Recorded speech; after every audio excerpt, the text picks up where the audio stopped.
이 시간에 해드릴 사진가는요, 20세기를 대표한 그 패션 사진가 겸 인물 사진가, 어빙펜에 대한 내용입니다. 어빙펜. 그래서 어빙펜이라는 사진가는, 우리가 지난 시간에 마틴 무카치 하면서도 잠깐 이름이 나왔던, 또 세계적인 인물 사진가 겸 패션 사진가인 리차드 아벤돈과 동시대에 살았고 쌍벽을 이뤘던 대비되는 그런 양대 산맥이라고 할 수 있는 그 대단한 패션 사진가고 인물 사진가가 이 어빙펜이다라고 말씀드릴 수가 있고요. 이 어빙펜은 그 아까도 말씀드린 대로 리차드 아벤도라고 20세기를 대표하는 패션 인물 사진가인데 1917년에 뉴저지에서 태어나서 이 어빙펜의 남자 동생도 굉장히 유명한 영화 감독이래. 아서 펜이라고. 뭐 전 잘 모르겠는데, 그래서 집안 자체가 굉장히 예술적인 소양이 풍부한 그런 그 가족적인 배경을 가지고 태어난 그런 사진가가 어빙펜이 아닌가라고 생각을 하는데요. 지금 앞부분에 이 사람도 지금 어빙펜의 그 프로필 사진이죠. 그래서 이 어빙펜은 그 1934년부터 1938년까지 필라델피아에 있는 펜실베니아 뮤지엄 스쿨 오브 인더스트리얼 아트라는 그 학교에서, 그 예술학교에서 그 드로잉, 페인트, 그래픽 뭐 이런 디자인 공부를 하는, 그러니까 디자이너 공부를 하는 사람이 이 어빙펜입니다. 그러니까 원래 사진가를 하려고 했던 사람이 아니라 디자이너가 되기 위해서 공부를 했던 그 사람이 이 어빙펜인데, 이때 그 우리가 저 리차드 아벤돈도 그렇지만요, 어빙펜도 이 보그지의 편집장으로 그 거의 뭐 뿌리를 박아놨던 그 보그지 하면 대표적인 사람이 그 알렉세이 브로도비치라는 사람인데요. 이 사람 물론 디자이너 출신이죠. 이 알렉세이 브로도비치가 이 어빙펜과 리차드 아벤던을 발굴해낸 사람이다라고 보시면 그게 정답이에요.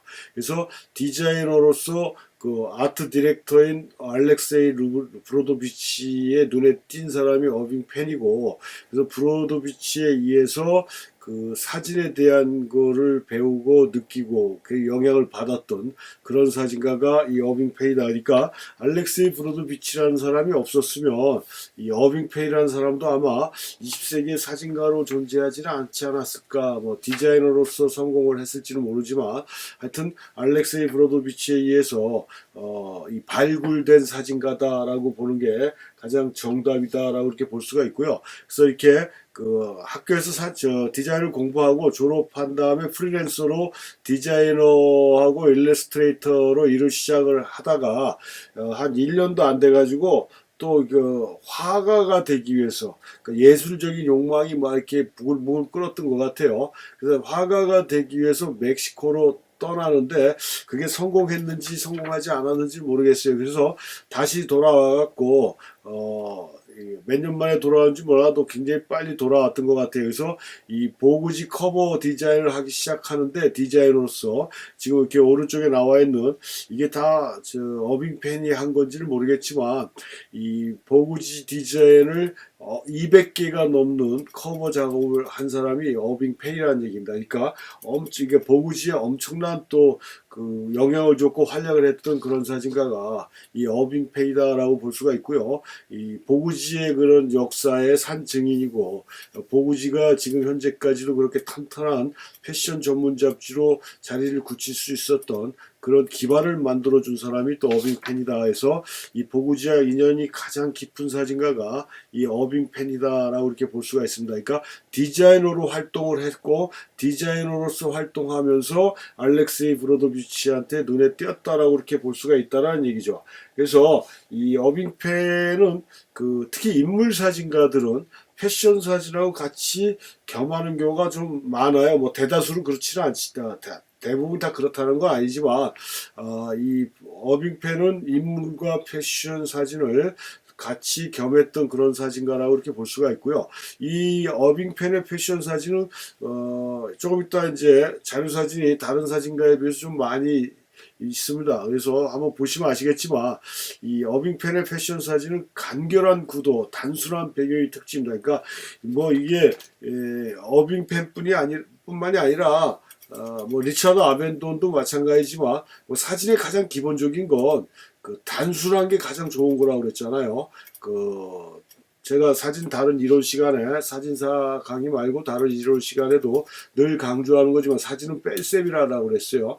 필요한 요소만 들어가는 게 가장 단순화시키는 게 아주 강한 시각적인 효과를 만들어내는 그런 사진적인 특징이다라고 얘기했지만 이 어빙펜의 사진은 그런 단순미가 더 강조됐다라고 이렇게 볼 수도 있다라는 얘기겠죠. 그래서 이 사람은 패션 사진을 1940년대부터 시작을 했다라고 봐도 틀린 말이 아니라고 그렇게 볼 수가 있습니다. 그러니까 어디요? 멕시코 갔다가 화가가 되기 위해서 갔다가 뭐 만약에 자기가 원하는 그림 화가가 됐으면 안 돌아왔겠죠. 안 돌아왔겠지만 뭐 자기가 목표했던 게 제대로 안 됐기 때문에 돌아와서 다시 디자이너 일을 했을 테니까 하여튼 그런 패션 사진을 디자인 작업을 하면서 패션 사진을 한 게 1940년도부터다. 그래서 지금 봐도 전혀 손색이 없는 아주 강렬한 효과의 패션 사진이 아닐까라고 이렇게 볼 수가 있습니다.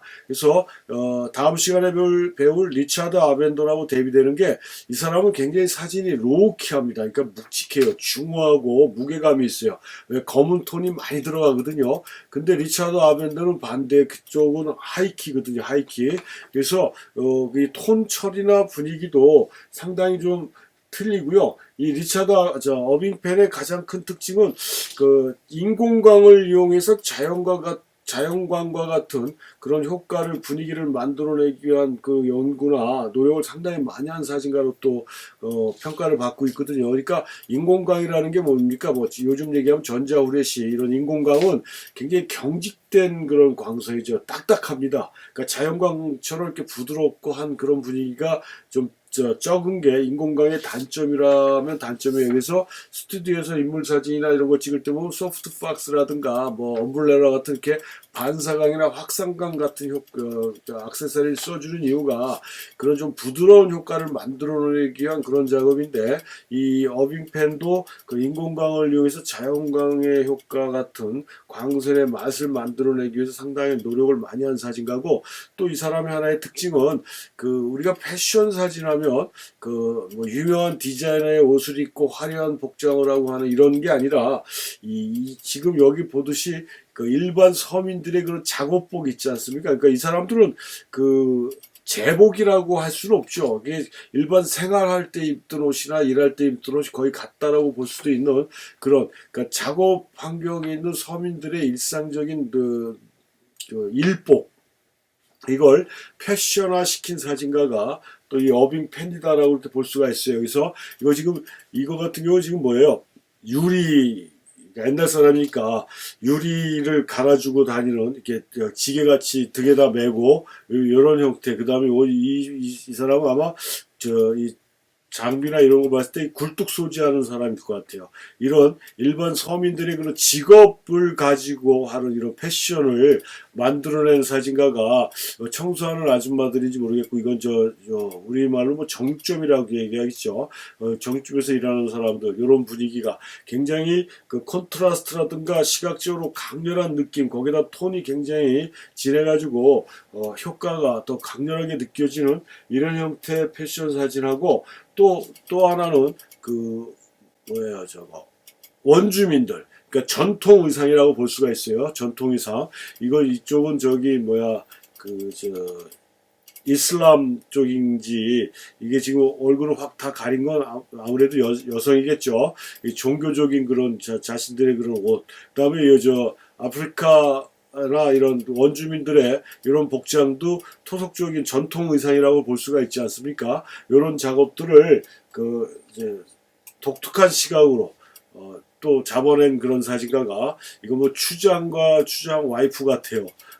이런 거. 근데 이게 이 사람들을 이 도시로 불러갖고 촬영한 게 아니라 그 야외 스튜디오를 만드는, 그래서 야외 스튜디오라고 해서 뭐 이렇게 거창한 게 아니라 텐트 같은 형태를 해가지고 그 안에 그러니까 그 동네를 자기가 직접 방문을 해서 섭외를 한 다음에 거기에서 인공강이 아닌 자연강을 가지고 촬영하는 경우가 더 많았겠죠.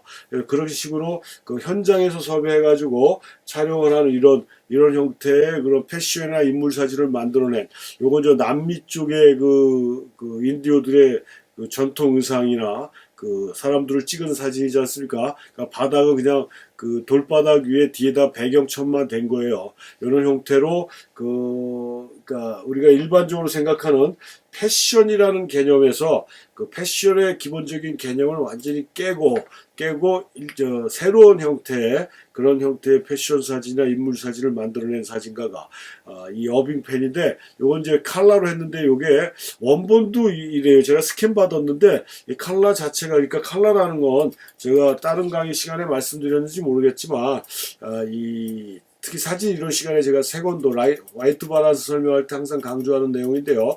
우리가 각종 SNS나 이런 거 보면은 그 사진을 뭐 가리키는 유튜브 같은 데도 굉장히 많습니다. 사진을 강의한다고 하는 사람들이. 근데 그 사람들이 하는 사진 강의는 사진 강의가 아니라 제가 아주 단적으로 말씀드릴 수 있는 게 카메라 사용법을 설명해 주는 거거든요. 카메라 사용법을 배운다는 건 사진을 배우는 게 아닙니다.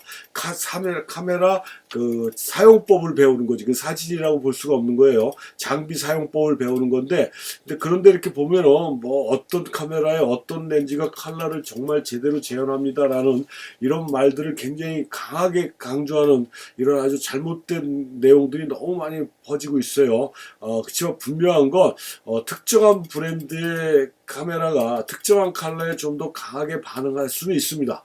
필름 사진 같은 경우에 코닥이나 후지가 대표적이었다라고 보면, 코닥이라는 건 원색에 강했고 후지라는 건 그린 컬러 쪽에 좀 더 강하게 묘사가 됐다라는 그런 특징이 있거든요. 브랜드마다.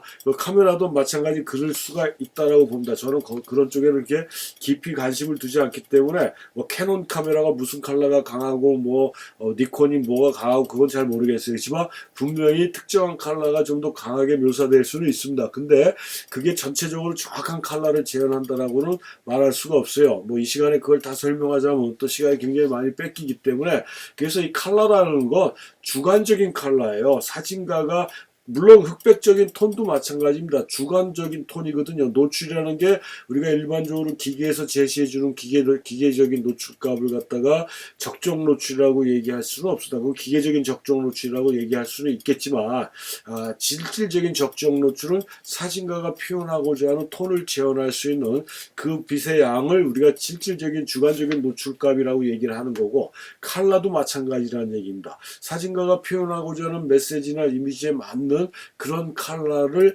만들어내는 게 자신의 그런 독특한 컬러가 되는 거고, 자신의 컬러가 되는 거예요. 우리가 살면서 맨날 네 컬러가 뭐냐, 네 컬러를 찾아라는 삶의 방법이나 방향이 뭐냐, 너의 정체성이 뭐냐, 이런 말하고 같은 거 아니겠습니까? 그러다 보니까 이 프로 사진하는 사진가들은 컬러 작업을 많이 안 합니다.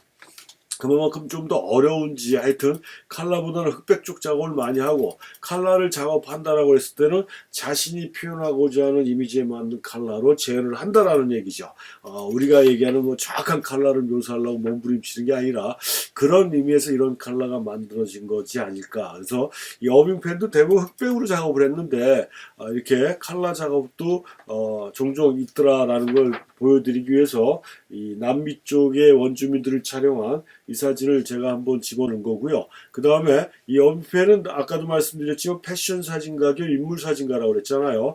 인물 사진이나 패션 사진에는 작가나 화가나 유명인사 아이들뿐 아니라 아까도 얘기했듯이 원시 부족, 그 다음에 일반 서민들의 모습까지 다양한 인물들이 등장하는 게 이 어빙펜의 그런 사진의 특징이 아닐까라고 이렇게 볼 수가 있고요. 또 뭐 물론 유명한 사람들도 많이 찍었다고 그랬어요. 그래서 이 사람 피카소잖아요.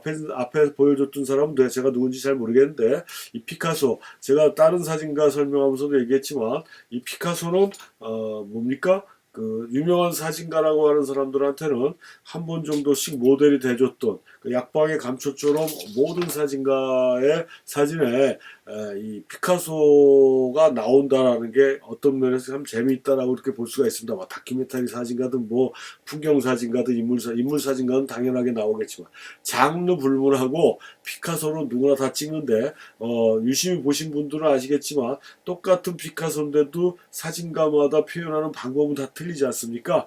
그래서 요게 어빙펜이 촬영한 피카소고요. 그래서 이 어빙펜이 촬영한 인물 사진의 특이한 스타일로 빗어지는 것인데 명암의 콘트라스트 짙게 그래서 현실이 거기에 녹여 있다라고 이렇게 좋게 이제 꿈보다 해몽이지만 이렇게 그래서 아까 얘기한 대로 그 콘트라스트가 강하고 짙으면서 로키한 분위기에 무게감 있는 중후한 스타일의 인물 사진, 패션 사진 이런 걸 만들어낸 사진가가 이 어빙펜이다라고 이렇게 볼 수가 있어서 이 어빙펜의 그런 패션이나 인물 사진에 굉장히 그 표현 자체가 과감하지 않습니까? 얼굴을 확 잘라버리는 이런 과감하고 단순한 그 프레임 자체가 시선을 아주 압도하는 그런 느낌의 사진을 만들어내고 있어요. 묵직한 느낌의 이런 그 다음에 라이팅 자체의 뭐 효과라든가 이런 거 뭐 대가가 사용한 거니까 우리가 그런 효과를 뭐 좋다 나쁘다라고 얘기한다는 것 자체가 상당히 말이 안 되는 소리고 또 이 사람은 제가 이거에 대해서는 아직 못 알아보는데 이렇게 벽 틈 같은 이게 스튜디오에 촬영한 건데요. 이렇게 틈바구니의 인물들 특히 유명한 사람들을 이렇게 집어넣고 촬영을 했어요. 그러니까 뭐에 갇힌 듯한 틈새에 낀 듯한 그런 느낌인데 그걸 뭘 의도하려고 했는지 제가 잘 모르겠지만 하여튼 이런 형태의 인물 패션 사진도 많이 촬영했다. 요건 그 조지아 스키프인가 뭐 또 이름이 생각 안 나는데 우리가 알프레드 스티그리츠 설명하면서 제가 말씀드렸던 그 알프레드 스티그리츠 부인이죠. 이 사람이 이 사람도 많은 사진가들의 모델을 많이 섰는데 요 어빙펜의 모델로도 이렇게 촬영이 됐더라고요.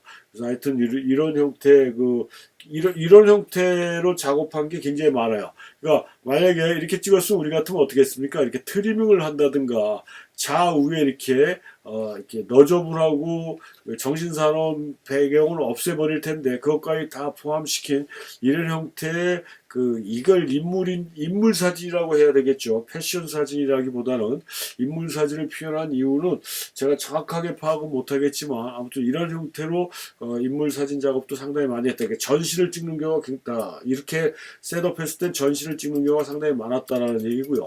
뭐 누드 사진은 일반적으로 사진 찍는 사진가들은 풍경 사진가든 인물 사진가들은 누드 사진을 전문적으로 집중적으로 촬영했다기보다는 중간중간 한번 찍는 경우도 상당히 많이 있더라고요. 어빙펜도 마찬가지로 이런 일반적인 누드 사진도 또 작업을 했던 경향이 있고요. 이런 형태의 누드 사진도 있고 아까 앞에서 봤던 사진은 뭡니까? 이게 어떤 면에서 약간 하이키한 느낌인데 콘트라스트가 굉장히 강하지 않습니까? 블랙 앤 화이트잖아요. 진짜 극단적으로. 요건 약간 로우키한 분위기의 또 패션 사진이고 이 러빙펜 사진의 또 기본적인 특징이 아까 칸막이 사진에서 그렇지만 이렇게 배경에 정리되지 않은 듯한 것까지도 사진에 포함시키는 게 또 어빙펜 사진의 한 가지의 특징이다라고 이렇게 볼 수가 있고요. 아까 말씀드린 대로 이렇게 스튜디오를 만들어 놓고 야외에서 원주민들이라든가 일반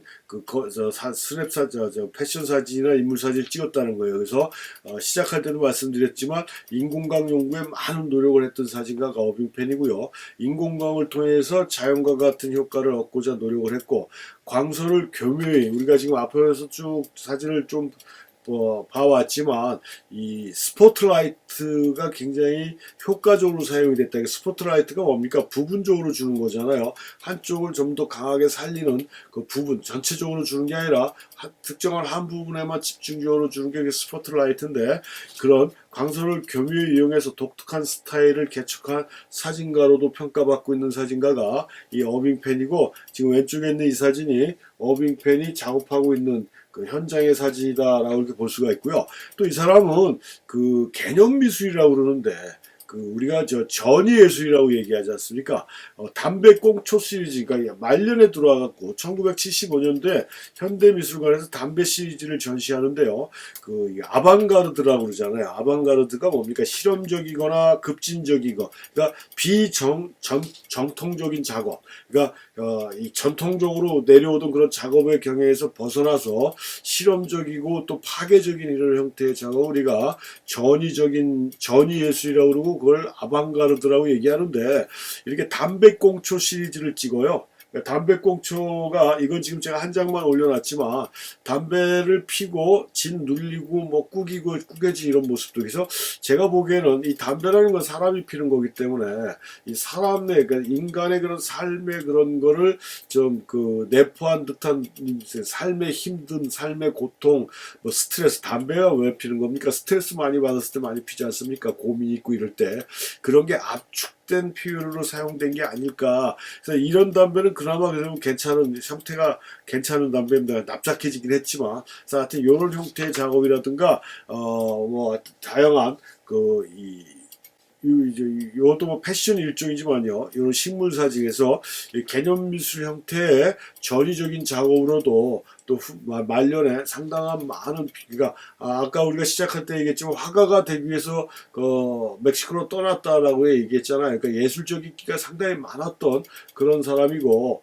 뭐 디자인적인 감각은 둘째치고라도 사진가로서의 감각도 굉장히 넘쳐났던 그런 그러니까 예술가 겸 사진가다라고 이렇게 볼 수 있는 게 이 어빙펜이고, 그래서 사진적인 관점에서 봤을 때 일반적인 패션 사진의 기본적인 틀을 깨고 일반적인 직업복이나 원주민들을 대상으로 한 패션 사진을 또 새로운 사진의 분야로 개척해 놓은 그런 사진가고, 스포트라이트에 의한 그 광원의 효과를 아주 극대화시킨 그런 사진가가 이 어빙펜이다 라는 점을 말씀드리면서 이번 강의를 마치겠습니다.